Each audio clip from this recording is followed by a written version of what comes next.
مجھے ہمارا دوست یاد آ گیا، قاری عبد المتین اصغر رحمہ اللہ، ان کی موت بھی اسی طرح قرآن پڑھتے ہوئے ہے، بڑی پرسکون موت۔ جب میں نے پہلی بار وہ ویڈیو دیکھی تو دل سے یہ آواز اٹھی، کاش اس جگہ میں ہوتا۔ بڑی قابل قدر اور قابل رشک ان کی موت تھی قرآن پڑھتے ہوئے۔ تو انشاءاللہ جس عمل پر انسان مرتا ہے اسی عمل میں قیامت تک وہ شمار ہوگا، وہی عمل کرتے کرتے اٹھے گا قیامت کے دن۔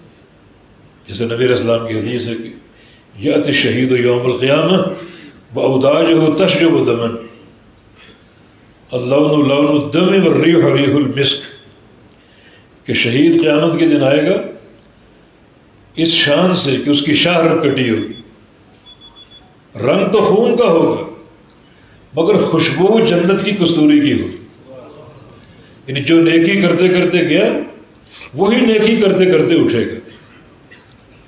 نبی علیہ السلام کے ساتھ آپ کے حج میں ایک شخص عرفات کے میدان میں آپ کے ساتھ حج کر رہا تھا، اونٹنی پر سوار، اونٹنی سے گر گیا اور گردن کے بل گرا، اس کی گردن ٹوٹ گئی اور شہید ہو گیا۔ رسول اللہ صلی اللہ علیہ وسلم نے کیا فرمایا تھا؟ کفنوہ فی ثوبیہ، اس کے لیے کفن کا انتظام نہ کرو، جو احرام کی 2 چادریں ہیں انہی میں اس کو لپیٹ دو،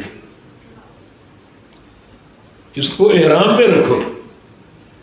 ولا تخمروا رأسہ، کفن میں سر ڈھانپا جاتا ہے، اس کا سر نہ ڈھانپو، حاجی کا سر ننگا ہوتا ہے۔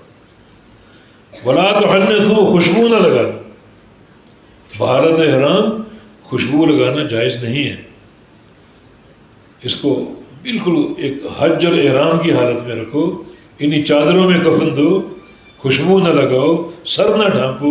فَإِنَّهُ يَأْتِي يَوْمَ الْقِيَامَةِ مُلَبِّيًا، یہ شخص جب قیامت کے دن اٹھے گا لبیک اللہم لبیک پڑھ رہا ہوگا، تلبیہ پڑھ رہا ہوگا۔ جو نیکی کرتے کرتے گیا وہی نیکی کرتے ہوئے اٹھے گا۔